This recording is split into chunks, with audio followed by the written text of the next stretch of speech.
Hello friends, তোমরা সবাই কেমন আছো? আশা করছি ভালো আছো। অনেকদিন পর আবার একটি মিনি ব্লগ নিয়ে চলে এসেছি। তো ভিডিওটি শেষ অবধি দেখবে, কেমন লাগলো অবশ্যই বলবে। তো আমি অনেকদিন পর চললাম বাপের বাড়ি, প্রায় 4-5 মাস পর। অনেকদিন যাওয়া হয়নি গো, এটা ওটার কারণে। তো আজকে আমি চললাম। তো আমি রেডি হয়ে আবার তোমাদের সঙ্গে দেখা করছি। ওকে, তো আমি রেডি হয়ে নিই বন্ধুরা। তো আমি রেডি হয়ে গেছি, ছেলেকেও রেডি করে নিয়েছি। আমরা এবার রওনা দেবো। ও তো খুবই আনন্দ, বেড়াতে যাবো বলে তো আমরা বেরিয়ে পড়েছি। আমার বেবি হওয়ার পর প্রায় 1 বছর হয়ে গেছেও। তো 1 বছর পর আমি আবার বাইকে করে যাচ্ছি বাপের বাড়ি।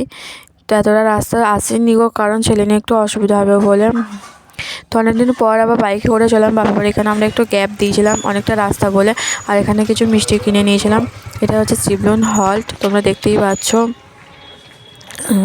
এখানে ট্রেন যাতায়াত করে।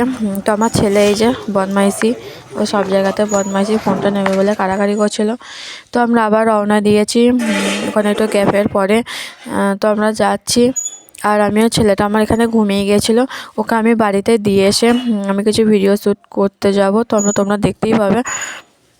তো এই যে আমি ওকে দিয়ে চলে এসেছি। তোমাদের সেখানে ভিডিও করা হয়নি গো। এটা হচ্ছে আমাদের গ্রামের রাস্তা, গ্রামের শেষের দিকে ওই যে আমাদের স্কুল, হাই স্কুল। আমি এখানে 5 থেকে 10 অবধি পড়েছিলাম। তো একদিন ওখানে গিয়ে তোমাদের ভিডিও করে দেখাবো আমাদের স্কুলটা কেমন। তোমরা অবশ্যই দেখবে আর ভিডিওটি বলবে কেমন দেখতে আমাদের স্কুল সম্পর্কে।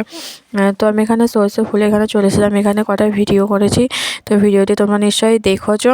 তো আমি এবার যাব আমি বাড়ি, ভিডিও করা হয়ে গেছে। স্যার ভিডিওগুলো কেমন লেগেছে অবশ্যই বলবেন। তো চলে এসে বাড়ি ফ্রেশ হয়ে গেছি। এবার একটু আমরা কিছু খাওয়া দাওয়া করবো, তারপরে ছেলেকে খাওয়াবো। তো এই যে আমার ছেলে বদমাইশি শুরু করে দিয়েছে, আর ভিডিও করতে দেবে না আজকের মতো। এখানে আমার ভিডিওটি শেষ করবো। ওই দেখো বদমাইশি ও সারা রাতের বেলা তো ঘুরতে যেতে হবে ওকে এখন। তো ওকে বাই বন্ধুরা, থ্যাংক ইউ অল ফ্রেন্ডস ভিডিওটি শেষ অবধি দেখার জন্য।